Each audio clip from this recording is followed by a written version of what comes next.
What is up, YouTube? I am back on the mats. Got 3 rows for you today. 1 blue belt and then 2 brown belts next.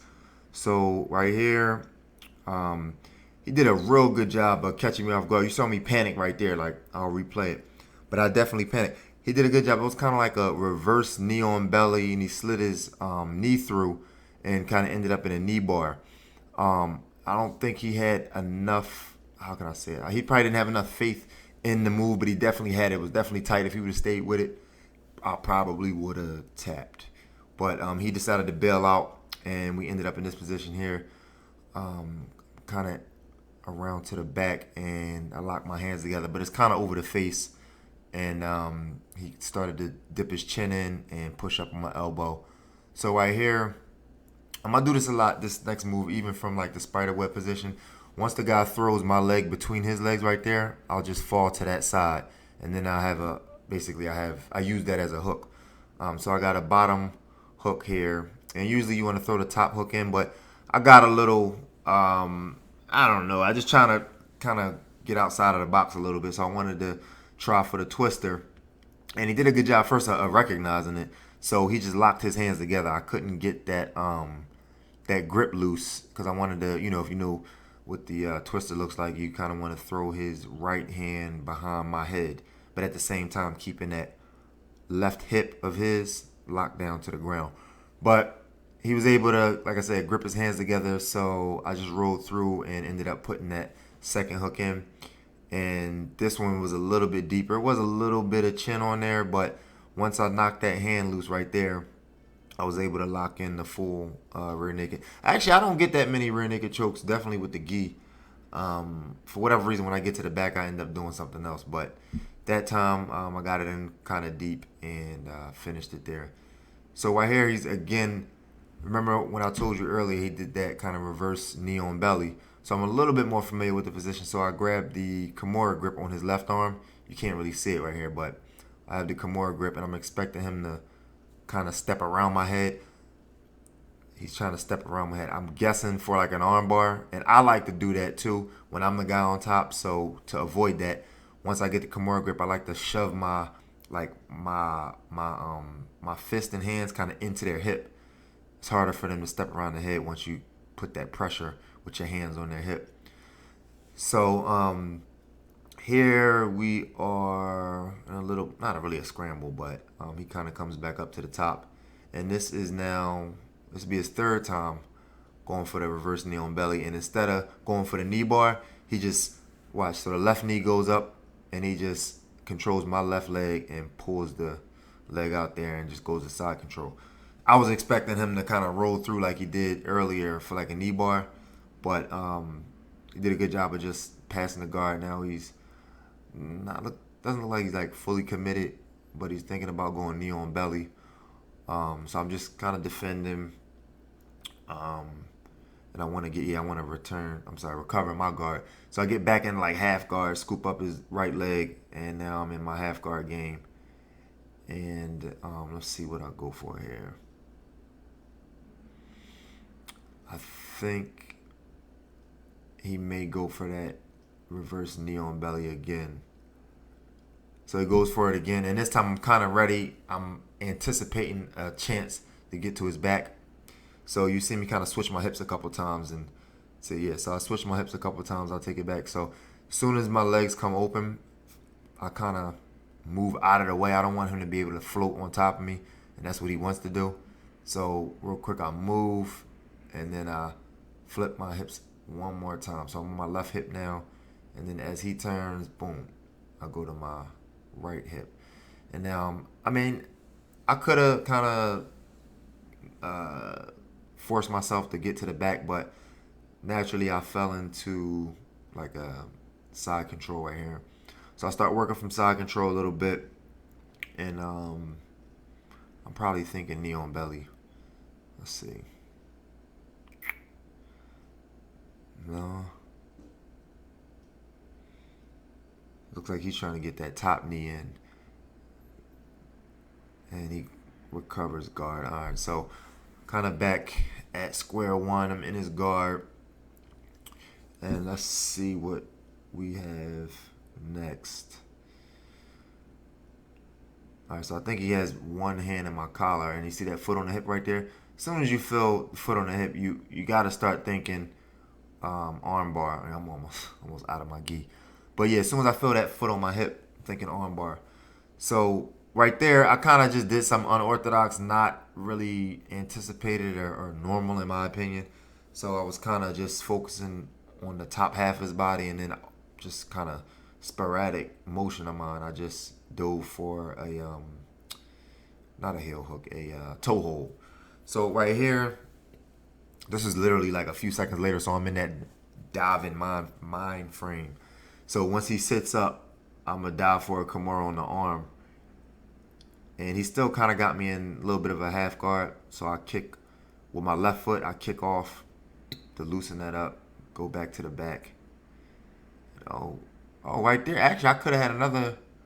Could have set up for a twister there. Now I'm just jumping around. I don't know what I'm doing now. I'm just jumping around, rolling or whatever.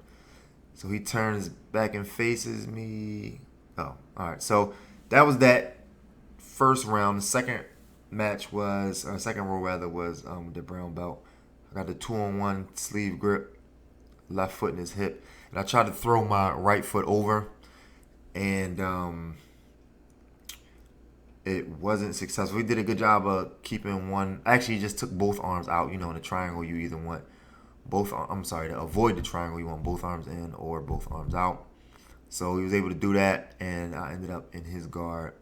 Oh no, actually, I'm in his triangle. So I'm posturing up. You see me trying to posture up, keep my head up. All right, so he kind of abandoned the triangle and went to full guard. And right here, you'll see a kind of a pattern. As soon as he gets that overhook he gets an overhook on me, it was like a whole system that he was using. And we talked a little bit about it afterwards, but he gets the knee shield in and then overhook, and he just has a bunch of different options from there. And you can tell, like, as I'm watching this back again, I didn't catch on to, him wanting that overhook until, it was too late, until it was afterwards. But right there, he kind of shin staples my left hand. He'll probably turn that into a Kimura. Or no, he's reaching for the belt. Pulls up on my second arm. Maybe an arm bar. Yeah, you can't really see it. We're kind of out of frame right there, but that was a arm bar finish. So we reset. And here it is again. Like I said, by this point in the roll, I didn't catch on to him wanting to give me a underhook so that he can reach around. See that? Overhook. Boom. So he's got the overhook now, and now I'm in his world. It's just, yeah, so see him shrink back a little bit, and he puts that top left knee in like a knee shield.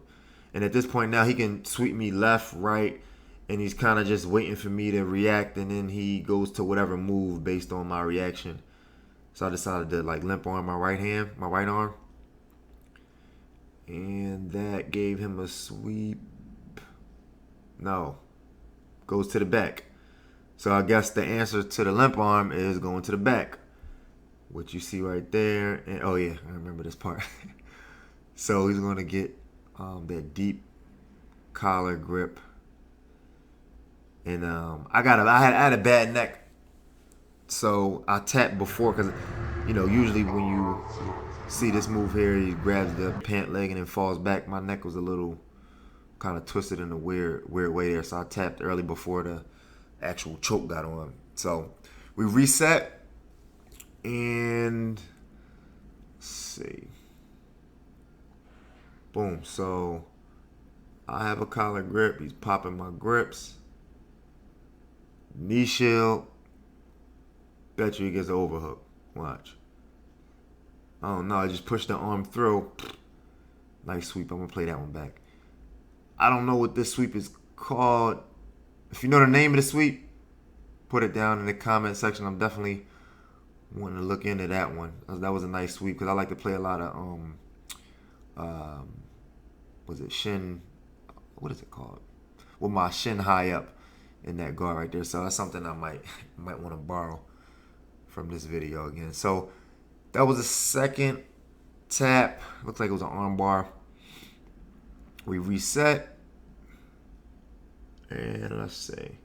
So now I'm a little bit more cautious. You see, I'm kind of standing back, trying to wait for something new, but he got that foot in my bicep right there. And again, look, boom, gave him the underhook again. I'm sorry, the overhook.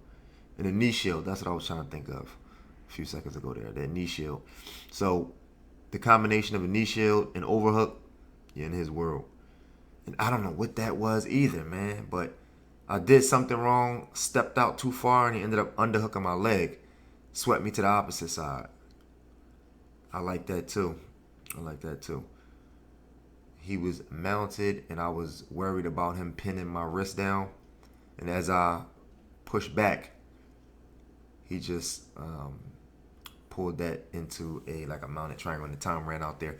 So the last roll is a little bit starting from standing, and I don't know if he was a judo player, judo guy or not, but he was starting out with some trips and stuff like that. So I've never rolled with him before, but I'm gonna just go back to another video real quick because this might look a little goofy. Like, what is Kyle doing? I'm upside down on my back, but this is what I was trying to do here. So I wanted the foot in the hip and then to throw my free foot up and over.